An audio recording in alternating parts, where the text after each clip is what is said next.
Ladies and gentlemen, welcome back to Anything Goes. My name's Andrew Dika and proud to be joined by the fighting pride of Perth and Ireland, the UK, Australia, and the world's new favourite fighter, Matty the Jedi. Floyd, how are you, my man?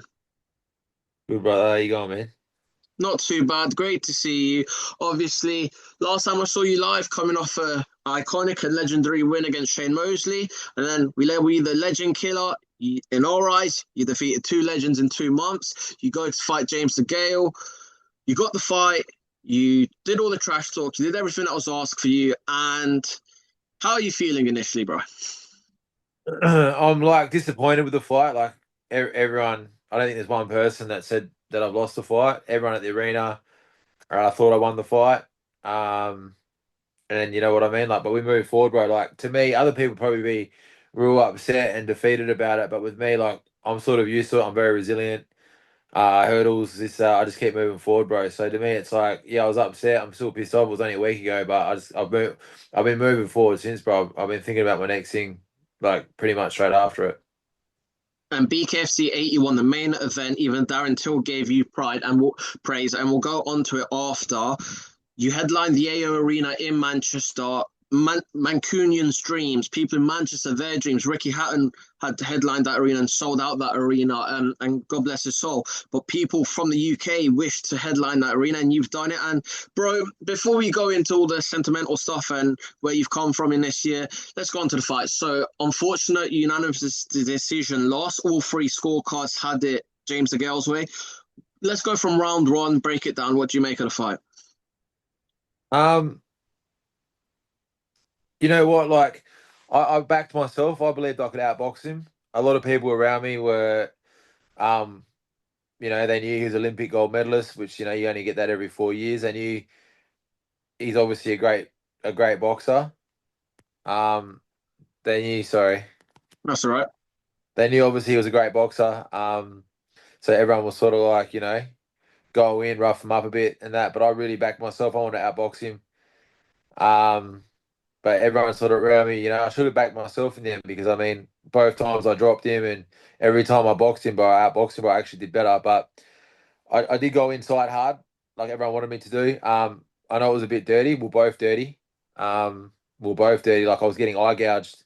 I'm not gonna say. I don't think it was on purpose, but I was getting eye gouged. I got eye gouged several times. At the end of the first round, you can see it if people that were there saw it, and if you watch it proper, you can see his eyes, his fingers in my eye, and that's why like I didn't pull my head back and headbutt him because that would have knocked that would knock anyone out. I pushed forward like my head, and I didn't even hit him. You can see I missed him, but I was pushing his hand out of my eye. I was like, get the fuck out of my eye. Um, and then everyone said it was a headbutt, whatever. Like I shouldn't have done it, bro. Like it was fucking. I was just getting pissed off. I got eye gouges footage in one of the rounds where I got blood all over my face, and you can see he's getting his hand. He's putting all in my eyes and that. Like so. The first round was shit, and then straight after that, the referee was holding me. Two wrongs shouldn't make a right, and he walked over to me and had a free open left hook at my face while the ref was holding me down. So I got mobbed. And that was allowed. That was all good. Yeah, I lost my 2 points for the headbutt, but how come he didn't lose points for the free open shot at my face while the ref was holding me? The ref should have got arrested for that. Like if I had a free open left hook at someone's face while they're getting held down, I'm pretty sure I'd knock I'd knock them out. But yeah, that's what happened in the first round, and then yeah. And just before we go on to the rest of the fight, two things I want to pick up on there. So it happened in Otto Wallin versus Tyson Fury, where Tyson suffered a massive cut and intentionally, as the boxer who doesn't have the biggest advantage is going to try and rob that into your eye. That's what we saw James do. And then also another thing I want to say that with the headbutt, he was in your face, but do you feel it was more like a TJ Dillashaw, Cody Garbrandt moment where the round ends, you just go in front of each other's face and yeah, come on, you got it, and No, it no, just it goes was back it and was it was forth. nah, it was literally because his finger was in. We're in front of each other, holding each other or whatever, Yeah. and his finger was in my face, and I moved my head over, and it got into my eye. So I've just gone like that. I didn't pull my head back, like I didn't grab his head and pull my head back and headbutt him like a Yeah. proper headbutt. I pushed, and you can see I barely got him. Like it was to the side of him. I was on the side of him, and I went like that. It didn't touch his face. I didn't hit him, but like, and it's fine. I deserved to lose. It looks really bad. It looked really bad. and I deserve to lose the points. But the fight should have moved forward. It didn't mean he should get a free open shot while I get held down. Oh, he got a free open left hook. Nothing happened there. No points there. And everyone probably only remembers the fight for that. Um, and yeah, but like I won each round after that as well. From there, so I lost the 2 points there, but I still won every round, like very evenly, very convincingly. The stats say that I punched him, I hit him, I landed 70. What was it, 80 shots? I landed a 40 or something, so twice as many shots each round I landed. So like, how do you, it doesn't make any sense. But the whole point of judging is, clean punches landed, and I was obviously the aggressor. I was the one coming forward the whole fight. So who knows how they've judged it the way they have? He was, running from me, and rightly so. And then every time he came in, it was the one punch, and then he would hold me. Every time he did the one punch and hold me, the one. But good on him. Like, he's smart. He's a smart boxer. Obviously, people don't realize. You put two highly level boxers, like, we're at the highest level in the ring at the same time. You're gonna have a messy, awkward fight.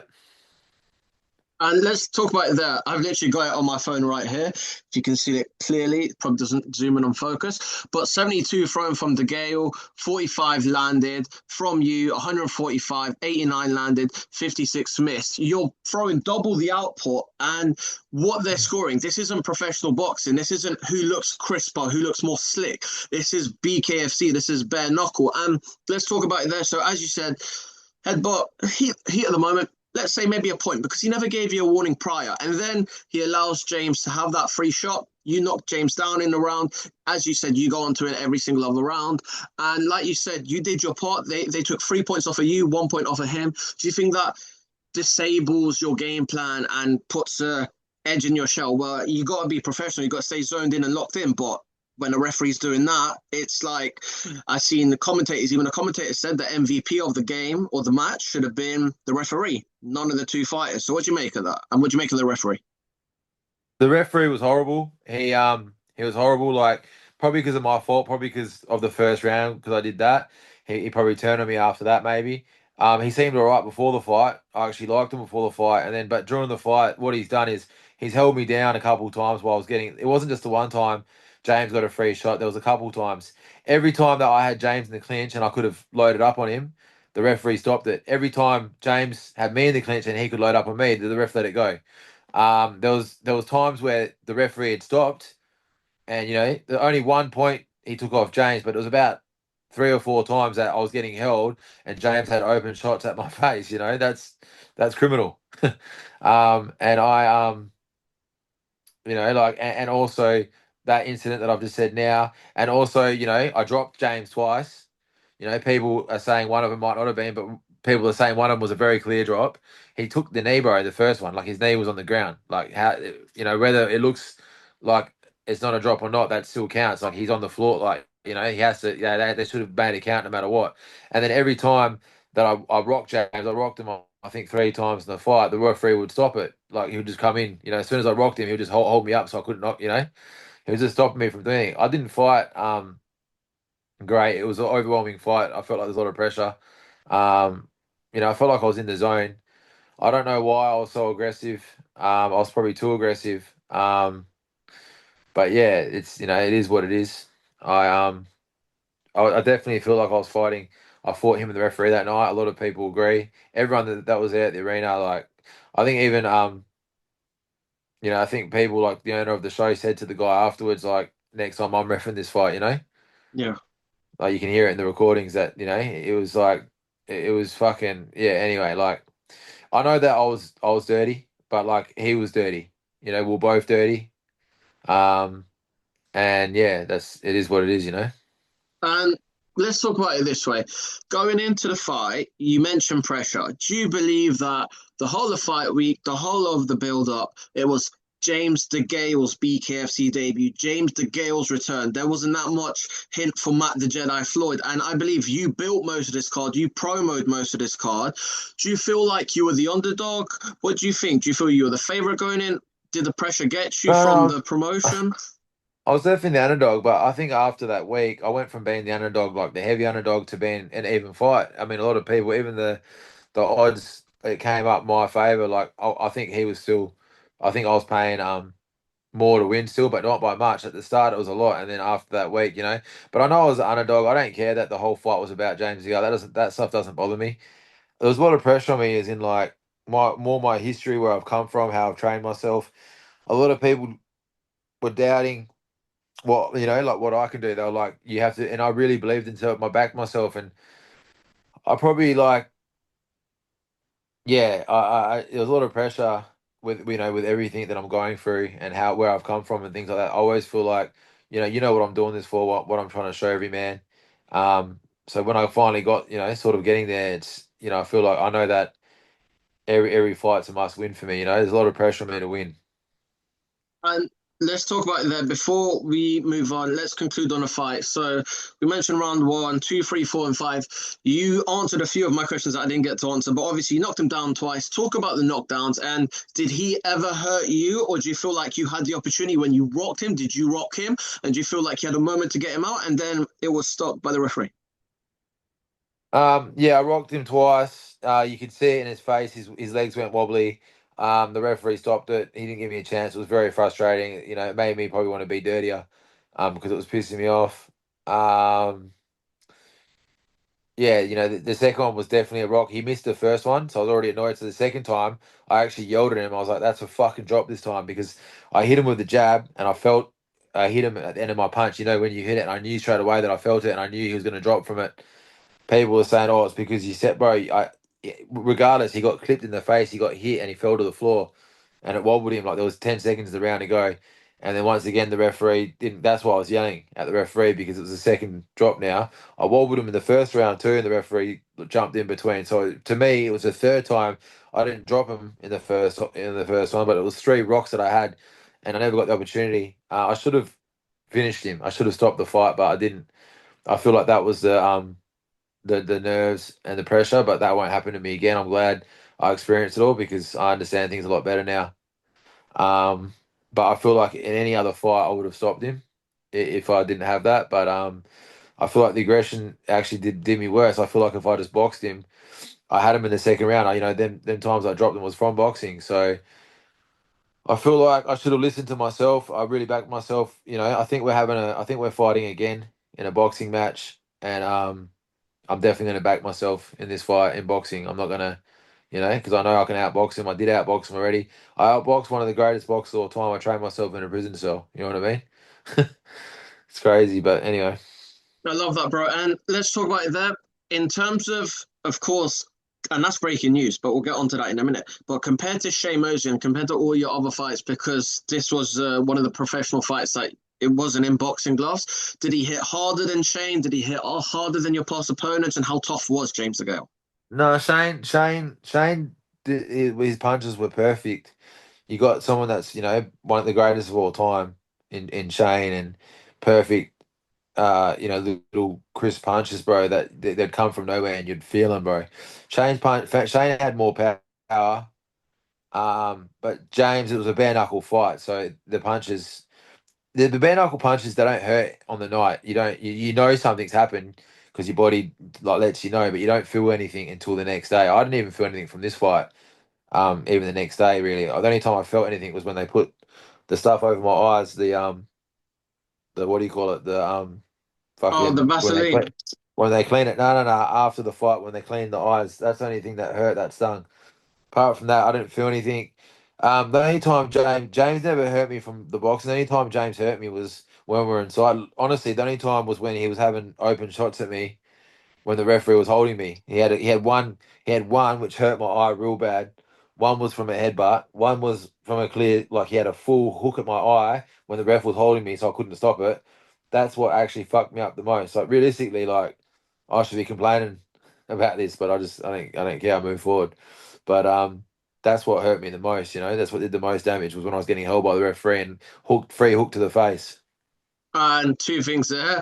Um, do you feel like you want to appeal or have a go and sanction this bout and try get it overturned or no?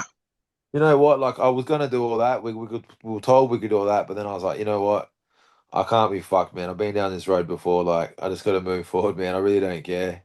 Like, the whole world knows I won the fight, bro. Like, honestly, I'd rather, I'd rather like lose knowing I won than win knowing I lost. You know what I mean? Yeah. Like this is one fight that I've had a couple controversial fights, but this is just one fight that I don't really have to worry about. Like the whole world knows I won this fight. I don't have to worry and be like, oh, but it's not. You know what I mean? Like literally, there's not one fighter, there's not one man in that building. There's no one that will come to me and be like, you lost that fight. There's no one that can watch that fight and say I lost that fight. And last question before I move on from this fight. When the fight had ended, respect is due. No one got knocked out. Obviously, you had the opportunity to knock him out. Shows how tough and durable when you have two great combatants come together. When the bell went after the 5 rounds, did you believe that you had it in your heart, or like you said, regardless what had happened on the night, that Uh, knew in your heart you won? the ref said I won it. My corner said we won it. The security, Connor's security, everyone, we almost thought because I lost points that might go on to sudden death or we have to do the next round. We're worried, not worried, because I was actually, let's do another round anyway. I was like, even if I've won, let's do a fucking another round because I was still in that heated, fucking pissed off mood. Pissed off is the wrong word, but heated mood. Um, I was like, let's go again, let's run it again, even if I've won. But we thought I definitely won. Worst case, we're gonna have to go another round because of the points lost. We thought maybe, but we thought I won. Everyone thought I won. Everyone from the side was saying I'd won. Like there was no doubt. I mean, we dropped him twice. I was coming forward the whole fight. The only time I got hit really was when the ref was holding me. So like, I knew I landed a lot more shots on him than he landed on me. That was obvious. There's just no way a bare knuckle fight. Like we didn't think we could lose. Like I was like, the 2 points don't matter. I won every round. You know what I mean? And let's talk about it there. End of the fight. Praise to him and praise on your end from Conor McGregor. Was it surreal and was it a moment? One of the greatest fighters, greatest MMA fighters of this generation and all time, and one of the goats in combat sports, gives you praise and the respect he gave you. Oh yeah, of course, man. It was surreal for me. I was still hurt about the fight, but that part made things better, and it was surreal, man. That the words coming from him, obviously, like I've been lucky enough to meet him a few times now, and that was the first time he said anything like that about me, and he knows a bit about me, so that was great to hear. I probably needed them words. He also, we've spoken since, and he's said a few things about me since, which has made me feel a lot better too. So that yeah, that was great experience. But I still got the loss, and it's hard when you won, but yeah, I guess like I've got to move forward from it. I've just got to move forward. And before we conclude on this and move on, something that came from one of my biggest idols growing up and another one of my biggest idols, two legends. Darren the Gorilla Till, big up Matty the Jedi Floyd. 6 months ago, he came to spar me from Australia, and now he's just headlined the AO. Unreal, well done, mate. And I thought you won that fight, to be fair. 2 knockdowns, wasn't even scored. Fair as fucks to you, pardon my French. But how cool does that feel that a man that you came to spar, who welcomed you into his own gym and had his team, Andrew, everyone around you, how do you feel having the praise from a UFC legend and obviously a current boxing legend as well? Well, I probably wouldn't be like where I am today if it wasn't for him and for like McGarry and like they bought me here at the start of this year. And I did a lot of rounds with Darren. He knows how tough I am. They knew I was going to be here. Um, obviously we didn't know how or when, but they knew. They believed in me, and I am here, and they backed me the whole way. He wasn't there for the fight because he had to be away, but him and his best mate was there, and they were helping in the corner, and they backed me the whole way. They knew that I'd beat James. Darren knew I'd beat James. They weren't worried one bit. Everyone was confident that that I was definitely going to win as long as I went out there. How I go out there, we all knew I was going to win. Also talk about it there for the Shane fight and this fight. You brought a heap load of Irish fans, heap load of Scousers, UK fans. People travelled from all over the country. All your Aussies. You had your cousin come from Holland, the last one, and obviously people watching at home. You brought the whole crowd. You've turned the whole world into Matty the Jedi. The Jedi's team, should I say, is worldwide. How much does that mean from where you were at the start of this year? And for those who did believe in you, for those who didn't, as you posted online, should I listen to Connor or the Keyboard Warriors and show the praise you have from the MMA and boxing community and the worldwide in your fans? Yeah, no, it's all good, man. It's all sweet. It's yeah, it's all great, man. It's all pretty like overwhelming, but I feel like I also at the same time I've earned like where I am today. You know, like I've worked very hard for all the hurdles, and I'm doing it on purpose. I want to show every man this can be done, man. Like you know, a few years ago I was in a prison cell. I trained myself in a prison cell. I'm doing things that shouldn't be being done. You know, Yeah. and but I'm showing every man that anything can be done. So I shouldn't be saying I'm doing things that shouldn't be done. You know, I'm doing things that can obviously be done because I'm doing it. So I'm showing people that it can be done, you know. So I knew that it's great that I've got all that them saying that, but I also backed myself and I believed in myself and I knew that I'd be here as well at the same time. And like you said earlier on the interview, we move forward. Breaking news, you mentioned it there. You're going to fight James Degale in a rematch in boxing. Is this going to be misfits? Is this going to be professional boxing? Would it be the pro misfits? What's it going to be? Man, I can answer that in the next few days. He has agreed to fighting me. Um, Good on him, man. He wants to fight me. I think he's probably getting told by a lot of people that they think he lost. And he's like, you know, let's run this in boxing then, you know. And that's great, man. You know what? He is obviously a fighter, man. You know, like I can't take that away from him at all. He got in the ring bare knuckle. He's tough. And you know, I knew he would fight me in boxing, no problem. And we just had to make it right, and he's agreed to it, which is great. So let's hopefully we can get this going ASAP, man. I'll do it next week. You know, obviously that's not how it's going to be because they need to promote it and all that. It'll probably be in you know the next couple months, but hopefully if all goes well, it will happen. You know, I think it's going to be a great fight. I think even the haters, all the keyboard warriors, I think they will all tune in. You know how it is. Yep. I think it's going to be a good fight. I think it's going to be for a WBC title as well. Um, so yeah, it's going to be good for you know what we just did, and it's also going to be good for boxing for us.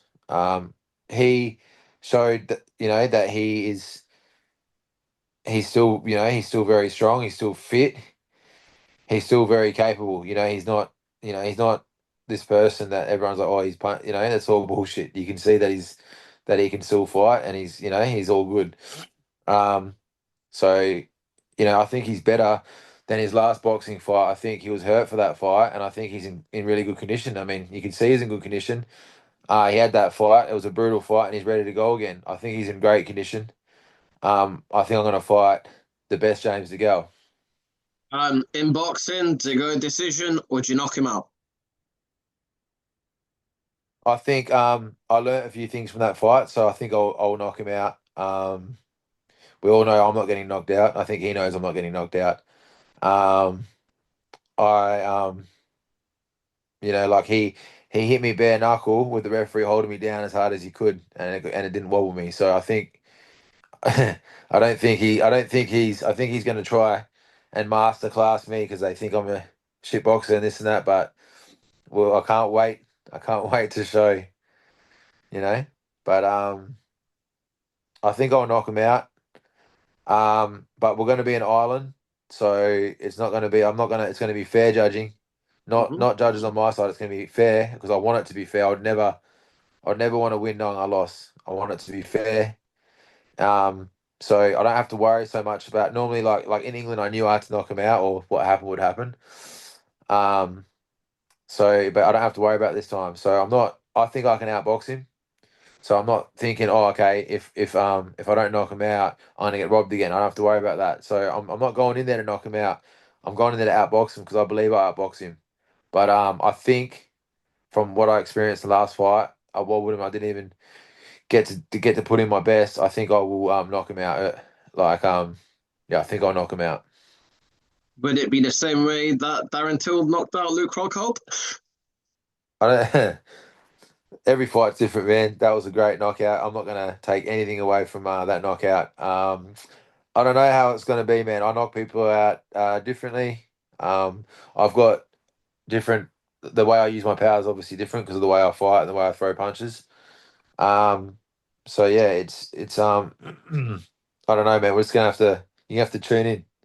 Gonna have to tune in. And just to ask before we round off and I let you go, is the beef still there? Is it still going to be a little bit personal, or after sharing the ring once and going into backstage into the locker room and him giving you praise, is there still a little bit of personal beef, or is it just more like competitive beef?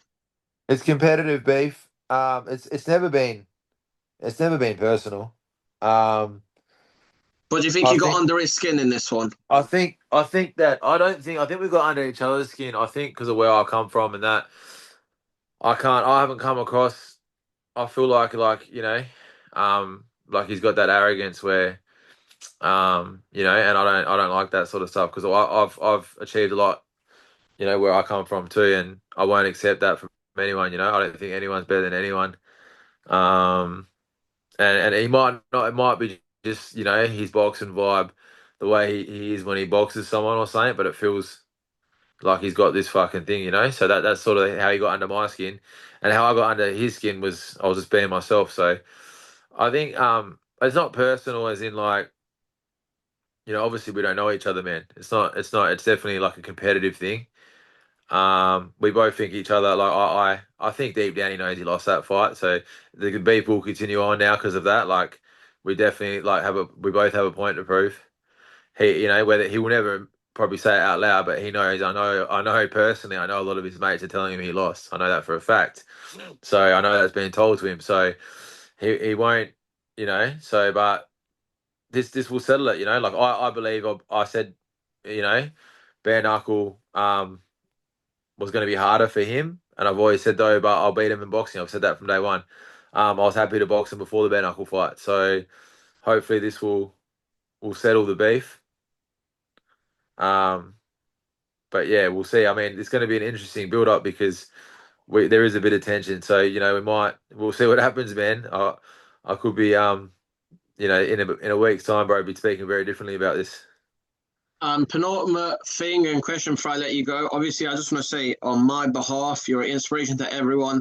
You've made sure that nothing's impossible from where you've come from, not only for myself, but everyone that struggles with mental health issues and everyone that looks up to Matty the Jedi Floyd and your story, just to show, like you said, you are here, so you're here for a reason, but to stuff that physically on paper or if you scripted it or to the betting gods, you shouldn't be there. You are there. So I want to say thank you for that. And penultimate question before I let you go. Sum up this experience and sum up BKFC Fight Week and entering a different sport. Good question. BKFC was amazing. It was amazing. Like honestly, it was the boys were great, man. Like when you're in the room with them compared to when you're in the room with the boxers, like the boxers are a bit more uptight, they're a bit more, how they are. These guys were just cool, man. Like I'm not saying boxers aren't, there's some really cool boxers, but like these guys were just real cool guys, man, who, they all work. They all fucking get along, bro. There isn't like a really a backwards and forwards. They're just all there to scrap, bro. There's not much shit talk. They're all just there to fight. They're proper fighters. It's completely different to the boxing backstage. Like it's completely different. Like I was with Lucas Brown back there.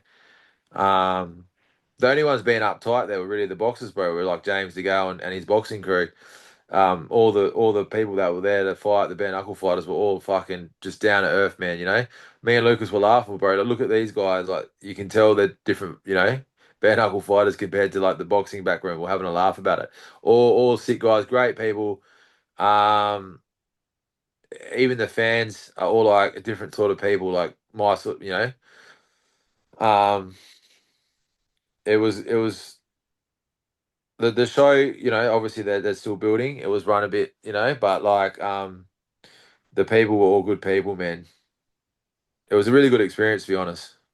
I'd love to hear that, Matt. And just before I let you go, rematch is confirmed. Hopefully, you'll post that in the next few days, if not week or so. What's your message to all your Law supporters that have been supporting since the beginning, everyone that's been jumping on and supporting the journey? And what's the message to the fans? And what's the message for the James Degale rematch? Keep watching, man. I will beat James Degale. I will 100% beat James Degale. Like, I'll definitely beat James Degale. James Degale is at his. I believe I'll be fighting a James Degale at his best. I don't care what anyone says, man. I seen him in that ring, and you know, and you can, you know, I believe he's training. I believe he's injury free, hopefully. And I think he's going to be, you know, the best version. I want to fight the best version of James. I want to beat the best James Degale. I want to beat the Olympic gold medalist, two-time world champion James Degale. People going on about his age, man. He's like what, 38, bro, 39. Like he's in his prime still. But if he was 30, people will be saying something about that. If he was 45, you know, people will be saying something about that. So, but he's in his prime. There's nothing wrong with him or his age. You know, he's only a couple years older than me. Um, so yeah, it's going to be a great fight, I believe, man. We know how good he is. I believe I'm definitely going to beat him, and I've got a few fights lined up as well after this, but this is the one I'm worried about. I'm concentrating on. I was getting ready for this Bkfc fight, and I took it for granted. I thought, oh, it's bare knuckle. It's going to be, you know, it's going to be easy. I was worried about my next fights. This is a boxing fight now with James. I shouldn't have underestimated the last fight. I'm definitely not underestimating for this fight. I'm taking this very serious. It's for a WBC title, man. You know what I mean? And the new is what we're going to be hearing at the end of the night, and your hand being raised. And before I let you go, obviously, I want you to rate the next fight, but like you said, brick by brick, step by step, focus on this one, and then we can discuss the next fights. Matty the Jedi Floyd, thank you. Great catching up with you. Proud of you, my brother, forever. And may the force be with you. The force be with you, my friend.